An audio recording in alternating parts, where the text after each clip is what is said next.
Hey, everybody. Welcome to episode 179 of Two Legs, a Paul McCartney podcast. We're back for another fun and exciting show. At least we hope so. Anyways, Andy, my friend, it's Andy Nichols. It's Tom Agnotti, my buddy, my backwards traveler. How you doing, my friend?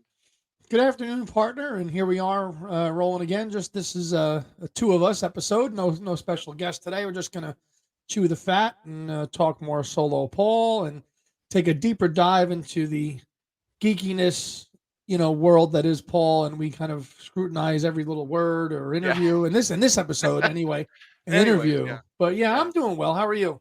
I'm not bad, thanks, bro.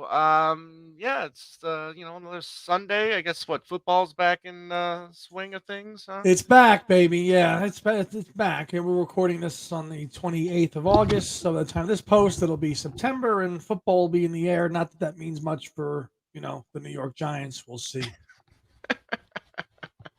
Yeah, doesn't really mean much to me anymore these years, but You don't? No, you these follow days, those yeah. sometime. You'll I watch a I little I bit I'll over the follow years. from time to time, but it's just like as I'm older, I follow it less and less every year.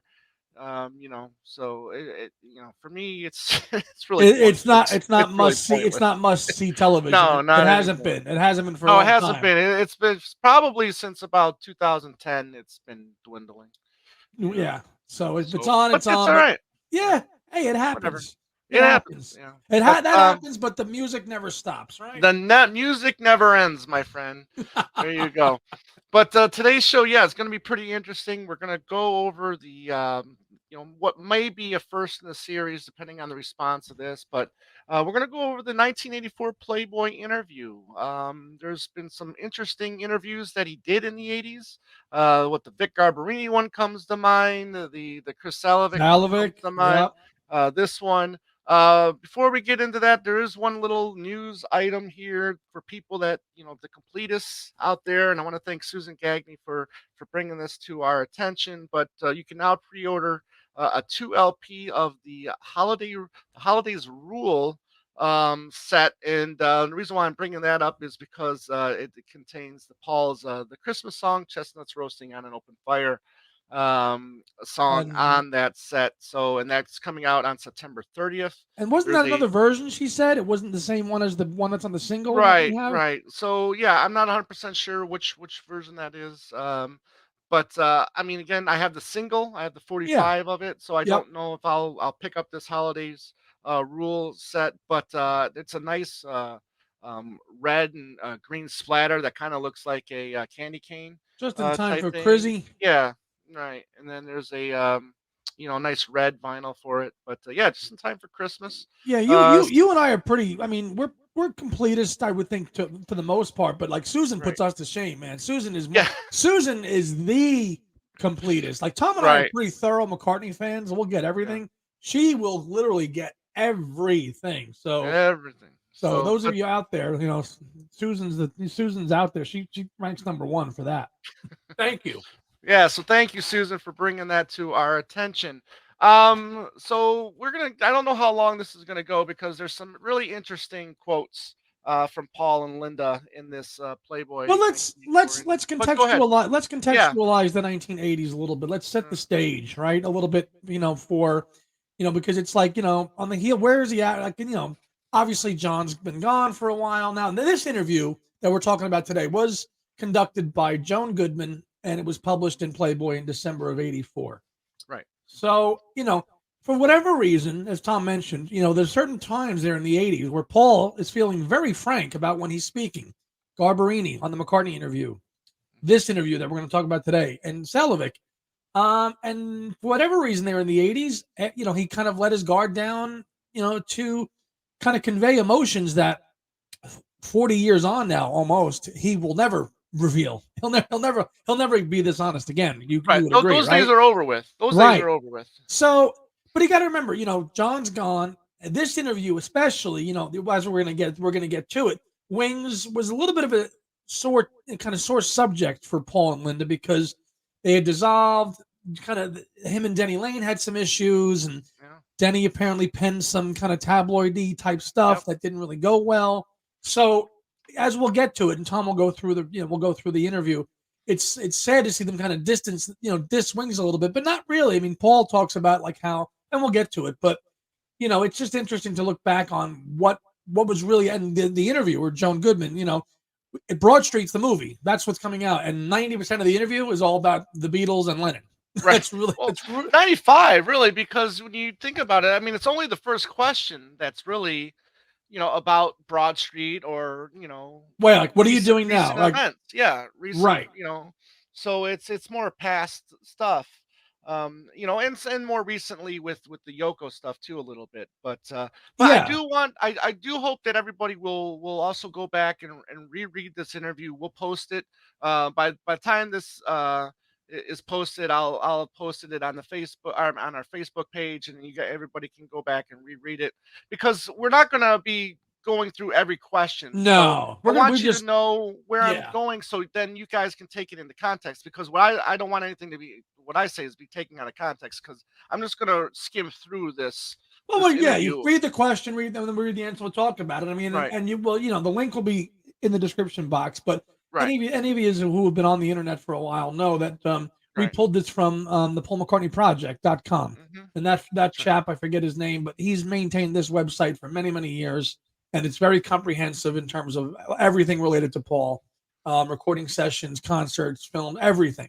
So, it's a great resource for McCartney fans, Hmm. and that's where the text of this interview has been pulled from. So we'll have the link on the website. But go ahead, partner.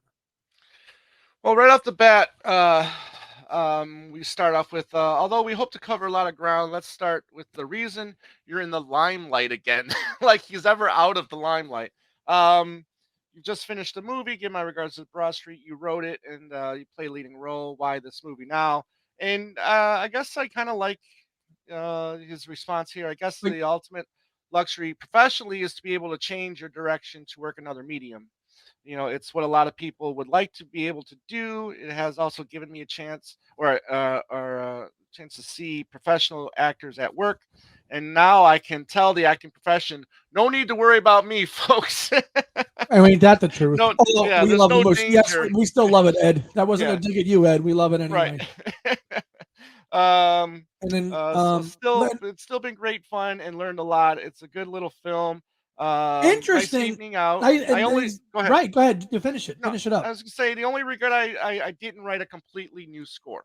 That's interesting. He really felt that he wanted to write a whole new score for the film, but then Right. Linda goes on to here to say, quotes, but he's written a great theme for it. The music is all live, and Paul's had a chance to work with, quote unquote, great musicians again. He started to come home happy again, fulfilled. Paul's a perfectionist. He hasn't been happy, and he hasn't had a chance to work with the best since the old days. Very telling statement. And Linda's pretty frank in this interview as well as Paul Yes. is, as we'll get to this. So, yeah, he hasn't been happy. So, obviously, Wings breaking up, Japan, John, that's like a trifecta of a lot of crap. So it's easy to kind of poo poo the late '70s and Wings, but I mean, come on, like Yeah, it's but listen, Denny, don't tell me Denny Sywell is a bad musician. Don't tell me Lawrence Juber is a bad musician. You know right. what I mean? I These are there's world class musicians. right, exactly. And then they're getting lumped in. All right, so Henry and Denny Lane were out of tune from time to time. No, During the early okay, Wing shows. and You know, The Broad Street musicians are great too. Chris right. Spedding, Hmm. that's a Oh, that's you got Edmund, you got Dave John Paul Edmonds, John Jones. Paul Jones, Eric's, yeah, Eric Stewart. So that yeah. those guys are just as good too. So um, very much in the now moment of like, hey, what we're doing now is so great, and forget everything we did in the past. There's a lot of that in this interview. There just Hmm. is. But then Yeah, other than that, that's it. And yeah, next question. Paul, it's been yeah. nearly 4 years since John Lennon died, and you haven't really talked about your partnership and what his death has meant to you. Can you talk about it now? Right. And Paul's, it's just too difficult. You very feel that if I said anything about John, I would have to sit here for 5 days and say it all, or I don't want to say anything. Linda's like that, she says. So there's talk about still, crying a lot. And then just moving a little forward here, it says, yeah, yet the only thing you were quoted as saying after Oh, John's right. Yeah. assassination was, Yes. it's a drag.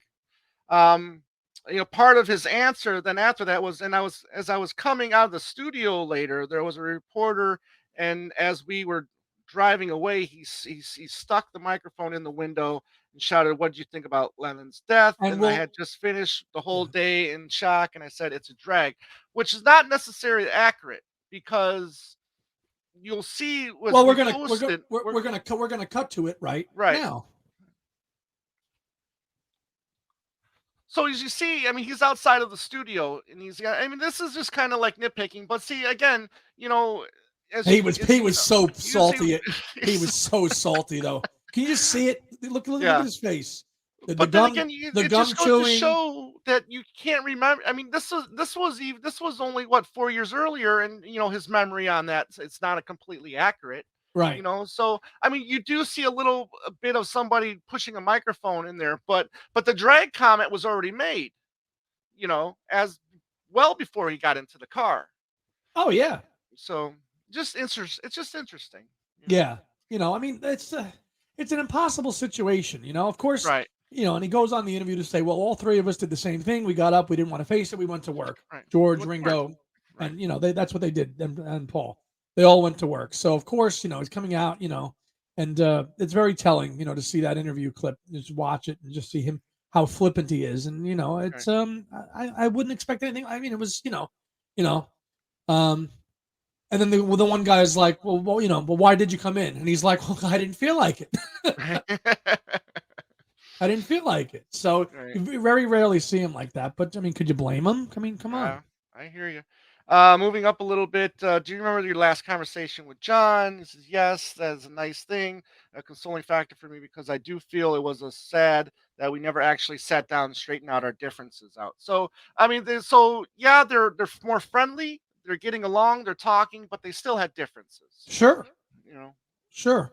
And flashing back to then the interview asks him, as a characteristics of you to show little emotion on the outside, to keep it all internalized. Then he yeah. goes back to talking about when his mom died and Hmm. how John's mom dying and Paul's mom dying kind of brought them together as a songwriting team, and talks a little about that as well. Uh, and then she asks, then she goes, that's when all the feuding and name calling again. When started it? Did you feel Right. hurt by John? Yeah. Hmm. Yeah, you couldn't think of it as hurt. It was more of a like old army buddies, because here we go. You got the old, the wedding bells are breaking up that band. He's done that a million times. Mm-hmm. And then the next question, but you didn't understand it at the time. No, at the time we tried to understand, but we should happen. Oh wait, but what should happen was it was if we were the least bit bitchy, that we would be very hurtful. And then in this wild thing, and then I was looking at my second solo RAM the other day, and I remember there was tiny references. So obviously, One tiny little well, and then he reference goes there. back to, you took your lucky break and broke it in two. But then, Linda, same same song, song. They got the message. they got the message. But then Paul says, but I think they took it further, probably referring to, How do you how do you sleep? sleep? Yeah. Well, and I like the answer here. He goes, that was the kind of thing that would happen. They'd take out one small dig out of proportion and come back at us, Right. 200%, 200%. you know, over the top. But that Right. was Lennon. That was Lennon, Right. you know? Was the way you two went at each other good for music? Yeah, this was one of the best things about Lennon and McCartney, the competitive elements within the team. It was great, but hard to live with. It was hard to live with. Probably one of the reasons why teams almost have the burnout. And of course, in finding a strong woman like Yoko, John changed. Yeah. So again, just more interesting comments. A little bit more. Like you said, he was being a little bit more honest. I think a little more upfront. Like he, maybe in the '70s wasn't really. He's finding himself more able to talk about it than he had in the past. So moving up forward a little bit. But wasn't it clear that John wanted to only work with Yoko? Linda. Oh, Linda goes, Linda answers the question. yeah. She goes, yeah, because I think Linda, by this time, Paul is out taking a phone call. Okay. And then so the interviewer continues to talk to Linda. Linda, and her response was, no, I know that Paul was desperate to write with John again. And I know John was desperate to write. Desperate people thought, well, he's taking care of Sean, he's a house husband and all that, but he wasn't happy. He couldn't write, and it drove him crazy. And Paul could have helped him easily. Paul, yeah. Yeah, So right, so a little more honesty there. And now Paul comes yeah, back into the room. This yep, is where things get a little interesting. She yeah. asks, "Has the McCartney's relationship with Yoko changed since John's death?" Linda, quote, "No comment. Only kidding." That's what she said. That's what she said. She meaning Yoko. I know, but then when you see that comment, all you can do is think of The Office. But I know. that's what she said. Uh, But then Paul goes, when someone asked Yoko if the Beatles had supported her after John's death, she said no comment. So which I think was kind of hurtful to Paul because Ringo called or when Ringo Ringo flew went over. there the next Yeah, morning. With exactly. he went there the next Yeah. morning. So then he goes on and talks about the a little bit of the relationship between her Well, I and mean, this is Paul. this is pretty telling, and you'll never see Yeah. this in print anywhere. Quote: Go ahead. the thing is, in truth, I never really got on that well with Yoko anyway. It was Right. John who got on well with her. That was John who got on well with her. That was the whole point. Strangely enough, I only started to get to know her after John's death. I began wanting to know if I could be of any help because of my old friend. And at first, I was a bit put off by her attitude of quote, "Well, I don't want to be widow of the year," end quote. Hmm. That's what she said. At first, I rebuffed and thought, "Oh, well, great. Well, then sod you." But then I thought, wait a minute. Come on. She's had the tragedy of a lifetime here, and I'm being crazy and sensitive to say, well, if you're not going to be nice to me, I'm not going to be nice to you. So I feel I started to get to know her then to understand what she was going through instead of only my point of view all the time, which I think of part of growing up anyway. And I think I Hmm. was able to find quite a lot of things in common with Yoko then. Interesting. Right. And then the interviewer goes, such as, and he goes, we're in similar positions, our fame and the people we know. But then here we go, Linda again. Yoko said to me, John was still alive. We are the only people going through the same problems, but our differences are still there too. Being her business partner is a real problem. Whoa. Yes. Being her um, business partner is yeah, a real problem. And this is Linda in 1984 saying this. So right. and they start to, and we'll get to this, like, they start, thinking they start to go into business talks and they're not sure if they do. And then they said, we'll just tell everybody, but we'll get to that. But it's interesting, Right. you know. Mhm. Yeah. How much did John Praise mean to you when he was alive? And then he gets into talking about, Oh, yeah. here, there, and everywhere, what she did talk about before. And there's a few other things in here that John Well, said that he well, said John praised them for. But go ahead. it's interesting. And, if anybody ever wants to know, like, even after his death, okay, here it is in print. Okay. Well, and we can go find it. But yeah, quote, I definitely did look up to John. We all looked up to John. He was older and he was very much the leader. Hmm. That's coming from Paul McCartney. So, he's even post mortem. He's saying John was the leader. So, Yeah. that's who did it. The come together story.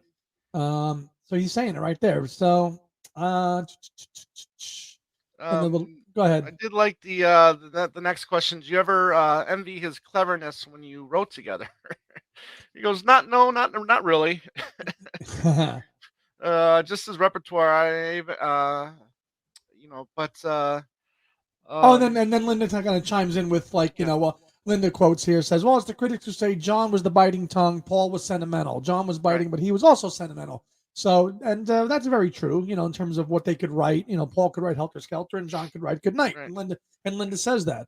yep, And yeah, she goes, "It's funny." Quote: "I've often thought about how you got your two images. You're sort of the soft, the cute, soft one, and John was supposedly hard. But in truth, you could write Helter Skelter, and he could write Good Night, and the songs on Abbey Road." And Paul says, right, "Yes." yes, yeah, yep, It, Paul says it was more gray than anyone knew in terms of the songwriting. It was more right, gray. Interesting. right. Moving on a little bit. When you say something like that, people wonder if you're being insincere. Um, you're a multimillionaire and world famous, yet you work so hard at being ordinary, at preaching normalcy. Mm. Paul, no, I don't work at being ordinary. People do say that. Oh, he's down to earth. He's too good to be true. It can't be true. And yet, the fact is that being ordinary is very important to me. I see it in millions of other people. There's a new motorcycle champion who just on the telly. He's the same. He's not ordinary. He's a champion, but he has ordinary values. He keeps those values. There's an appreciation of common sense. It's really quite rational. my ordinariness is contrived at all. It's actually my answer to the question, what is the best way to be? I think ordinary. Look at the average person. Yes, I thought that too when I read that.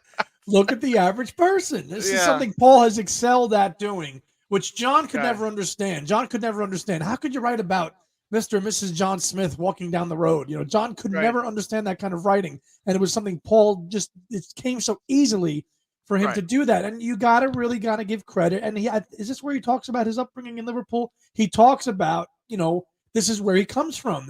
Right. That attitude he kind of credits to his father, Jim Mack, Mhm. hardworking, salt of the earth kind of people from Liverpool, Right. and they are. It's just he finds those kind of people to be the most interesting, and I totally understand what he's talking about. Little bit later, he goes, that brings up an interesting question. Does too much emphasis on day-to-day life, Mm, on domestically dull the edge in a composer? It is commonly felt that your earlier stuff had more bite and meat than your more recent music, which is I kind of interesting. That's yeah, an interesting yeah. question. And he goes, I can see that argument. I can see that if you have a domestic situation, let's say, it's less likely that you're going to hear a lot of new music throughout an evening, as opposed to when you're young and single and music is all you fill your time with. Yeah. Uh, but I don't know. I don't really believe all of that. I hate formulas of any kind. Yeah. Interesting.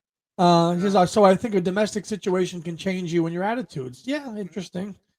Interesting.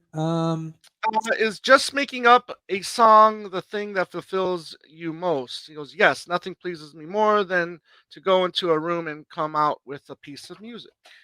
Yeah. And Linda adds that love to Paul for compose more. All these business problems taking up his time, Yeah. because at this time that's all he's doing is music. Right. Up his time. If he were only left to write great songs and play with good musicians, here we go again with the good musicians. Again with the good musicians. See, I they think just he has yeah. such soul for writing and is such a great singer. I don't think people realize what a great musician Paul is. Well, Um, she's sticking up for her guy, and rightfully well, yeah. so. Stand by your man. uh, Little uh, bit later. Oh, go ahead. no, I just going to say, she goes, the interview says most people probably do. And Linda says, you think so? Yeah. I think they feel he just has a cute face, Right. so. pretty, pretty face will last a year or two. Yeah. Oh, God. uh, Um, the we, interviewer goes, "You seem to be there in you a go. Yep. remarkably frank frame of mind, even though it's the most thoroughly discussed breakup in musical history. We don't think we've heard it straight from you, Paul. Paul?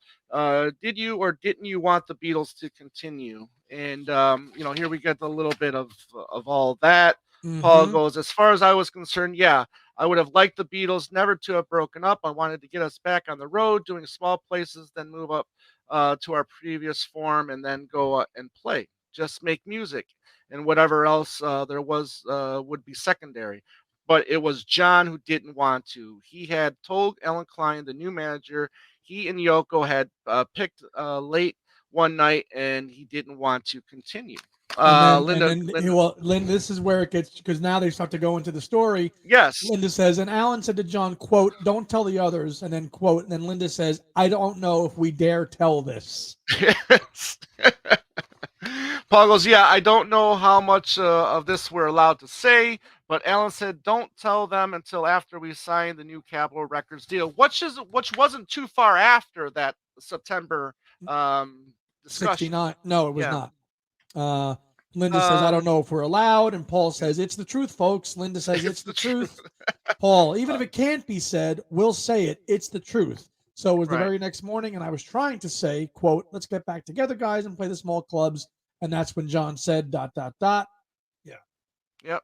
Linda, but what also happened after the shock wore off was that everybody agreed to keep the decision to break up quiet. Paul, we weren't going to say anything about it for months for business reasons, but the really hurtful thing to me was that John was really not going to tell us. I think he was heavily under the influence of Alan Klein, and Alan, Mm. so I heard, had said to John the first time anyone had said it what does Yoko want? Since Yoko liked Klein because he was giving Yoko anything she wanted. He was the man for John. That's my theory on it. And then and And that's probably which it is when you why, think which is about it. why, which When is you got why two double solo records from Yoko. I was just going to, which is why you got 2 double solo LPs in the 70s from Yeah, Yoko, and Paul right. couldn't get one. Talk. But we got two. We um, got two, uh, two right, double LPs from Yoko Ono. which is One, fine. I one, I and like one. some of the stuff on there. Some of the stuff is actually pretty good on the Right. approximately infinite. It's not bad, Yes. but yeah. But okay. Hey, Yoko wants 2 LPs. Oh, no Right. problem. But Paul can't get one. Yeah. But it's also Mm. been said that you got your revenge by giving out the news first, even though Ah, yes. you'd all decide to sit it out for a while. Paul, 2 or 3 months later, when I was about to release the solo album I had been working on, one of my guys said to me, "What about the press?" I think this had to have been is this Brown that did the questionnaire? I forgot who did the Peter Brown. I forgot who did the questionnaire, but It might have been uh, Neil. might have been Neil too, yeah, or even who was the press? Tony Bramwell. Tony Bramwell, yeah. I Or can't. no, no, no. I'm No, sorry. no, no. Derek Taylor. Derek Taylor. Derek Thank you. Taylor. All of us were still in shock over John's news, and I said I can't deal with the press. I hate all those Beatle questions. So he said, then why don't you just answer some questions from me, and we'll do a handout for the press. I said fine. So then moving on, Playboy. It's Well, look still at a this. bit. Look at Oh, this. go ahead. Yeah, but I was going to say, but she says this is pretty telling. The interviewer was saying there, it still seems a bit calculated and cold on your part. Right. That's pretty ballsy for her to say that, in my opinion. No, and it is. I mean, listen, let's be honest. I It's mean, it cold on is. your part. Yeah. I don't think But then so. again, it maybe. But then again, it's just like to what I've said before. How long should he have waited until John finally said something?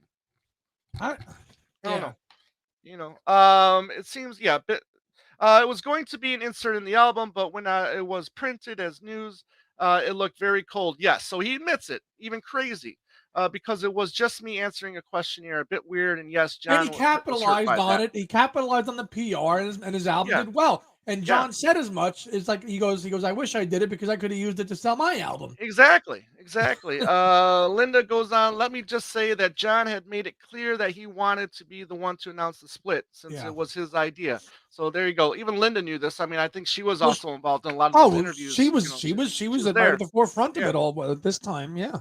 Paul goes. He wanted to be the first, but I didn't realize it would hurt him that much, or that it mattered who was first. Okay. Playboy. Then Was what what John John's? Yeah, said go ahead. later was that he found it was hard to forgive you for using this split as a publicity stunt for your first solo record. And Yeah. Paul says, I figured it was about time we told the truth. It was stupid, okay, but I thought someone ought to say something. I don't like to keep lying to people. It was a conscience thing with me. Linda, Yeah. it's madness when you think of it. Who got to tell first? Yeah, but when you're Right. in the hugeness of the Beatles, it's not Right. madness because it's the Beatles. Right. Here we go. Moving forward, what do you think of the Wings material? Looking back on it, is it music you're proud of? Mm. Paul, I used to think that all my Wings stuff was second rate. Interesting. Second rate stuff, but I began to meet younger kids, not kids from my Beatle generation, who would seriously say, "No, wait a minute. Can't have you say that about your work. We really love this song or that song." And I like his answer here. Yeah, the quote: "There'll be more people who mention My Lover Band on the Run, and for that's just a Right. big thing." Or Mull of Kintyre, or Ebony and Ivory. No matter what I think about them, I can view them cynically, even ruthlessly. Even I have to admit there was definitely something there with some of these Wings songs. In fact, the more I bother looking at it again, the more I discover what I was trying to do. I think there'll be a lot of Wings stuff sort of rediscovered in years to come. Mm-hmm. Interesting. He said that in Yeah. '84. Here, Paul's called away. Playboy continues with Linda. Linda, what was the Wings period really like for Paul? Linda goes, I think Paul felt very frustrated. He wanted to work with Mm. Wings, but we just picked the wrong people. I think this was really, This is we the talked one. about that where it's getting into the Denny Lane territory. I think they're really trying to nail it with Denny here. What but He what needs what the what best to version of work what? with. No, but if Go ahead. you are Lawrence Schuber, okay, Right, who worked with Paul for a couple of years, and you look at that and say, well, what did I do that was so wrong? You know. right, So right. this is this just directed at Denny? I mean, I don't. It's hard to look at this and see. "Oh, we Right. picked all the wrong people," and just to dismiss, 7 or 8 people. Now, obviously, the Yeah. rotating, but there was, you know, they didn't want to single one person out, so they just said, Wings didn't work out. Right. Yeah. He needed the best to work with, but he had to carry almost all the weight. And to her credit, she's including herself in this too. Yeah, and then this Former is members. Yeah. yeah. Go ahead. Former members of Uh, Wings have written some pretty nasty stuff about both of you, in yeah. particular that Paul was dictatorial. Oh, there's the word to Yeah. work with. Yeah. Linda is part of the same problem. Paul's is such a good musician, and none of the Wings were good enough to play with him, including me, for sure. They were good, not great. But on this film, Give My Regards to Broad Street, he's had a chance to work with the best. See? Yeah. But that doesn't. They might have been the best, but that didn't mean the results were better. No. No, you know what I mean? For all this other stuff that's been written about the two of us, so much of it is rubbish. Former Wings guitarist played what Denny Lane wrote two articles. One said I led Paul around totally. The other that Paul totally dominated me. I thought Denny came off badly. I could see some girlfriend or ex chauffeur writing such rubbish. Yeah. But a musician? Question mark. So And then interesting. she says he was less than charitable about your musical contributions to the group. And then she just says in the next, Yeah. thing basically that she's not a musician, but Right. I'll go along with the flow. Right. Playboy, how do you handle it when a book portrays you as a groupie and describes intimate scenes of Paul escapades and John's so-called homosexual encounter? Now they're talking about the Peter Brown book. Love you make, yeah. Yeah, the Love You Make. Brian's that was what Peter Brown, who ran Apple, the business record company, wrote Mm. about the Love You Make. And here's Linda. She pauses. He was a friend. He was the one who introduced Paul and me, a man I trusted. When I was going to the hospital to have Stella, I handed him my baby Mary to him. I wouldn't trust my baby to anyone but a friend. Now it's like he doesn't exist. Wow, hold that grudge. Well, And it was a crappy book. yeah, I still need to read it. I have it. I haven't read it yet, Oh, but you got to read that thing, yeah. man. That was, It doesn't matter what he wrote because he betrayed a trust. We decided not to read it, but we heard things. We put the copy. He sent us in the fire, and I photographed it. well, because It has a burned page by That's page. uh that's somebody from the inner circle who wrote Right. that book. That's Peter Brown who worked with Epstein. That's pretty damning. That would be the equivalent Hmm. of like Neil or Mal writing a book, a tell-all book. Right. So can you understand why they were pissed off about it? I do. Hmm. And Yeah. he really didn't even write. Stephen Gaines ended up actually writing most of the book. Right. It's Peter Brown and Stephen Gaines, and I think Yeah. Stephen Gaines wrote most of it. Hmm. Later, John apparently coped with the craziness of the period by experimenting with heroin. Did you know anything about that, Paul? No, not at the time. Which I thought he knew that they were doing some drugs or whatever. Nah. Linda, I don't think we really knew what they were up to, Paul. We certainly never saw them on heroin. Um, well, never ever. Well, Linda, because they wouldn't have done that in the studio, so Paul wouldn't have no, seen but that. they could have seen him under the influence of it. Yeah, but Um, I think John had his wits about him to not get right. whacked out in the studio like that. I think What John I'm just knew trying to say is, I thought that Paul knew. maybe. Knew, yeah. I'm not surprised Uh, he didn't yeah. know. It must have been when Yoko was around. That was Linda. Yeah. um, but the Playboy goes, but to say the least, you're no stranger to other drugs. And then Paul, goes Oh, then he on goes with into this his whole big whole thing. Yep. the whole How marijuana thing, which we what's all more know. right? He Yeah, thinks that what pot's air mild. is air is more damning than Right. marijuana. Pot is milder than Yeah, scotch. Blah blah yeah, blah. But again, yeah. this is right off the heels of another pot bust, folks. And he Right, talks about it. Barbados. He was just busted right before this in Right. Barbados again. So you know, Um, and then they talk about the Japanese bus, and Playboy oh goes, yeah, "Didn't you write a 20,000 word account of your stay in prison, Paul?" After it, yeah, I wrote it in case anybody ever asked. what was that like? Because, like I say, all the good bits have surfaced. But if I think hard, I can remember that the first thing I expected was rape. That was my big fear, right? Wouldn't that be yours? So I slept with me back to the wall. I didn't know what was going to happen. Japanese accent. Hello, as your friendly jailer. I'd like a favor, please. You know. Huh. So you know, Going I on, don't. moving on. Ever, Yeah, yeah. moving Go on. ahead. I love the next question about the Playboy asks your legal problems with Potter one thing, with the legal affairs surrounding Apple to wind up the Beatles' financial affairs or in other dimensions. Will your former business be ever settled, Linda? What do you want? It's only been 15 years. Then Paul goes into a great. This is a classic McCartney Right. story. Paul, to most clear-minded people, it's obvious we should have settled the Beatles' affair by now for our own sanity. But there have been many stumbling blocks over the years. There was the occasion when John came to a meeting and asked for a £1 million loan. That made us Right. stumble. Everyone said, "What?" And our jaws dropped. The meeting was canceled. This is the best story, this one. Then there was the time when we all arrived for the big dissolution Yes. meeting at the Plaza Hotel in New York. There were green tables like the Geneva Conference with millions of documents laid out for us to sign. George had come off the tour. This is in '74. I flew in especially from England. Ringo flew especially in from England. And John wouldn't show up. He wouldn't even come across from the park. George gets on the phone and says, "Take those fucking shades off and come over here, you." You could just Right. hear George saying that to him, and he wouldn't come over. And he had a Yeah. balloon delivered with saying, "Listen to this balloon." It was all quite far out. I would pay a lot of money to see that, to see George just screaming at John on the phone, who was right across the park, to go sign Right. these things. Right. Playboy, with all these stories about numbers and cards, you seem to be saying it's Yoko who kept this from being settled. Ooh, more Linda, tea. I don't know about that. It is true she settled Klein for 5 million. It was her money, real. Oh no, it wasn't her money, really. Each Beatle gave a share, Paul included, and he never wanted that man as manager in the first place. Now, So that's interesting. let's look at this on both sides now, okay? Yeah. What we're not talking about here, the elephant in the room, is the McCartney clause Right. that we now know about. So the other three might have felt, okay, yeah, we have this because Paul was earning more royalty rates on our music. That's, I mean, I don't know as somebody, but maybe they're saying, you know what, we didn't know about this. Paul was making more because he had this extra clause. So the other three took that money. I don't know. Hmm.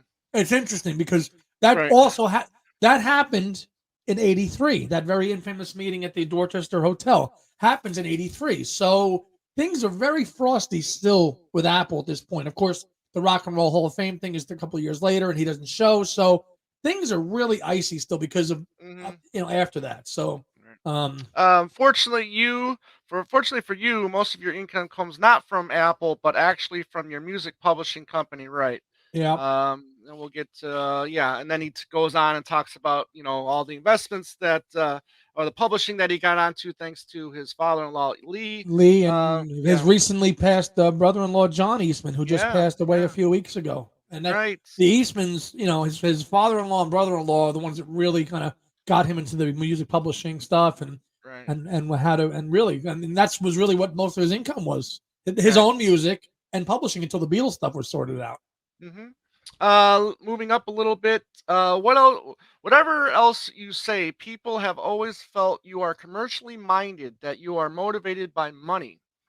Paul, no, it isn't money. It's doing well. So, I mean, when people say, okay, he's always going for the hit or whatever, so it's what he's saying. He still wants to do well. I saw that Meryl Streep said, I just want to do my job well. And really, that's all I'm ever in trying to do.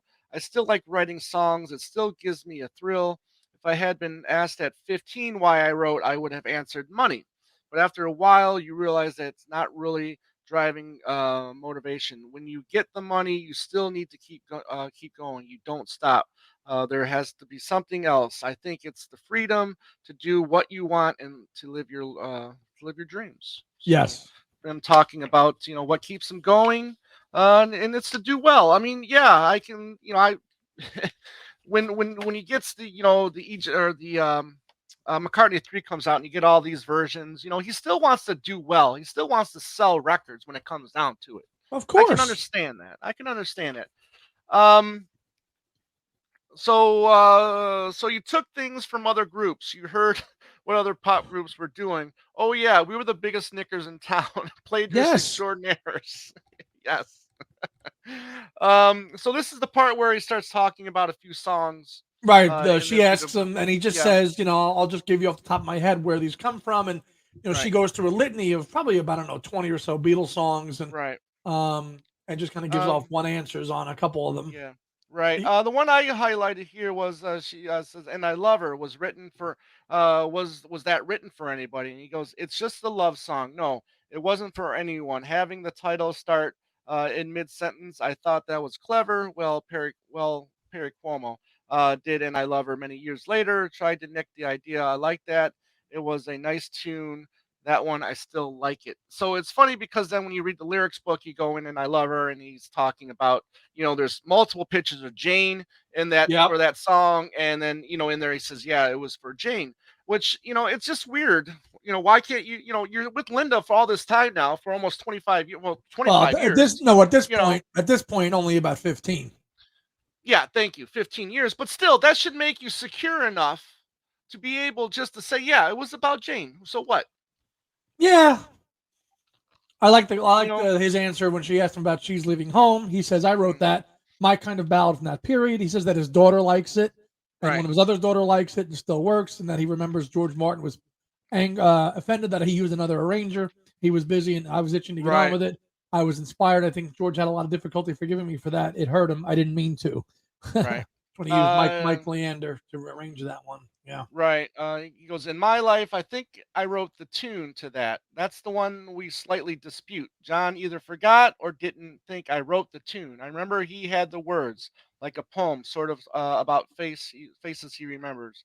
I recall going off for a half an hour and sitting with the mellotron. He had written the tune, which was a miracles inspired, as I Mm. remember. In fact, a lot of stuff was then. Um, so. Let's see here. Give me a second. Oh, what? Uh, Go ahead. Well, so she wraps up the Beatle questions, and then she kind of brings it around to he ends up talking about one of his more recent songs at the time. She asks, for instance, earlier you said you really missed those three sounding boards, John, Ringo, and George. Hmm. Who can you use today as sounding boards? And he goes, my kids. I'll play Yeah. some new tune on the piano. If it's real good, I'll notice the kids will pick up on it and start humming it. I remember when I wrote So Bad, the lyric was girl, I love you so bad, which I sang for my little girls, and they sang it back. But then my little boy James, who was 6, looked at us and saying, I began saying the lyric as boy, I love you, boy, I love you. I didn't want to leave my boy out of a song, which was nice. Right. Yeah, I get that, but I mean, your kids are known for being honest, right? They're gonna tell you, but it's not John and George honest. You know what I mean? Yeah, but I mean, You they can't could, take they could. that seriously. No, they're your children. Right. They're not your musical equals who are going to tell you, sod that. It's crap. Right. Part of towards the end here. So, do you take Michael Jackson seriously as a songwriter? He goes, no, I No, I don't. don't. No, I don't particularly admire him as a writer because he hasn't done much. I admire Stevie more. So And yeah, Steven signed on. he's signing, right? Yeah. Interesting. So yeah. So yeah, again, a lot of interesting, bits throughout this interview. You can take it any way you want. These comments, but it's up there. I don't know if it's as telling as that Chris Sellevick No, or as the Vic I'll tell Garbarini, you what I but take it's up away from. there. I take away more what Linda says in this interview than what Paul Yeah, does. yeah, I'll agree with you there. Linda's frankness and honesty in this one, because we don't really ever hear. I mean, obviously, we always hear Paul interviewed. To hear Linda Right, be so open and frank about the business problems, the relationship between John and Paul, right, because she's not on record and documented like Paul is talking about this a right, hundred times. So to have Linda be pretty open and honest about it was pretty interesting for right. 1988 for 84 because she didn't do it 84. that much. No, but that's the funny thing though, because then when you go, you read this, and then you go and you watch that Get Back documentary, and when Paul leaves, and then Linda's a little free to say what she wants, she's very vocal. Yes, So when it goes on, you watch that, it comes in perspective a little bit more, and then he tells and her she's not afraid to speak her mind. she's not, and then he says, "Be quiet, Yoko." Yeah. Right? Remember?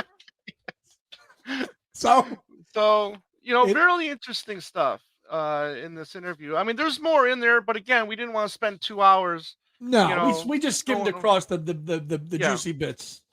hmm Um, So, let us know, reread it. Let us know your thoughts on it. What you think, Paul's state of mind at the time, and do you think this is a worthy interview?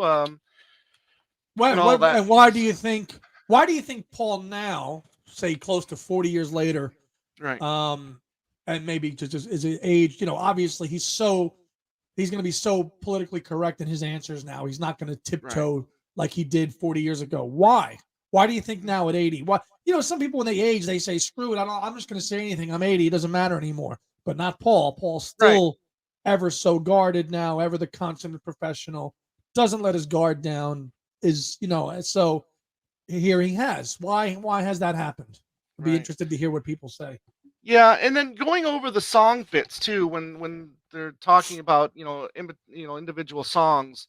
He doesn't go in depth like he's doing now. Oh, like I did this, I did this. Oh yeah, You know what I mean. kind of like it, A little bit. but But very it's it actually it's very reminiscent of the Lennon interview, where yeah, they just asked toward one of his last interviews, I think with David Sheff, where he just right, throws titles out him and John just spits out right. one like rapid fire answers. Very similar. But he's not trying to show off. Like, no, I really did that. I mean, he does talk a little bit about what he did in a day in a life, Right? and It's not many years. in my life. It's not many years It's from not many now. years from now. No, absolutely. Or the lyrics book, for sure. You No, know, but you no. can kind of. I don't know if it meant that much to him then. Is what I'm And trying. I think I'm trying at that as it time, does as it does now. now. Yeah, as The it does whole now. the whole Yeah. songwriting thing, legacy. Well, yeah. Right. At this time, Paul was 42 years old, right? hmm So in December of '84. So yeah, now you're an older man. So it's like, oh, what's my legacy going to be? So now he's so, Right. here's. Well, we have the lyrics. This is who wrote what. So in 50 years that you can look at. Mhm. Oh, what did that guy Paul McCartney? Did he write that song? Hey Jude. Well, what's it about? Well, go read it. Yeah. Yeah, so let us know your thoughts on the interview, and if we'll have a discussion with that or something in the comment section. So again, thanks everybody for listening. Andy, what's going on in your world, my friend? Oh, quiet on the Western Front, my friends. Stay tuned. Stay tuned. Stay tuned. Stay tuned. Yeah, and thank you everybody that's been tuning in to Talk More Talk. We're taking a little bit of a break. Again, we just did that interview with Owen Ling on his new book, George Harrison in the 1970s. So check that out. By the time this is posted, uh, the Talk More Talk Chicago Fest for Beatle fans panel should be posted on the Talk More Talk Oh, rack YouTube our channel. brains. Yeah, the Rack Our Brains episode. So make sure you guys check that out. You can find us on Twitter, Instagram, Facebook at Two Legs Podcast. You can email us at twolegspodcast@gmail.com. We got the website where you can see all the videos if you want to go there at twolegs.com. There's a YouTube channel, Two Legs Podcast. Or I'm sorry, Two Legs, a Paul McCartney podcast. Please subscribe. The numbers are rising. We want to keep that growing. We had a great talk recently with John Blaney, right, with dealing with his songs he was Yeah. singing book, and it was Very great. Go ahead. great interview. Yeah, it was a lot of fun having him back on. He's talking about coming back on and showing off his promo collection, which I'm really uh, excited about. A lot of that promo stuff is very desirable. Some really desirable stuff, Yes, it is. especially that we talked a little bit about that all the best singles Oh, collection, right? oh man. Yeah. That's awesome. And that's actually that's in the 80s. It's in the 80s. In the 80s. Yeah, It's in yeah. his book. Yeah. Yeah, it's in the book. Yeah. So, but yeah, I had a great conversation with him. We got a lot more stuff in the pipeline. So, be on the lookout for that. And everybody, again, thank you very much for joining us. We appreciate it. And keep those comments coming. Keep those likes coming. Keep those subscribers coming. All that good stuff. And we'll be back soon. So, as always, everybody, have a great day and a beautiful night. Take care. See you, people.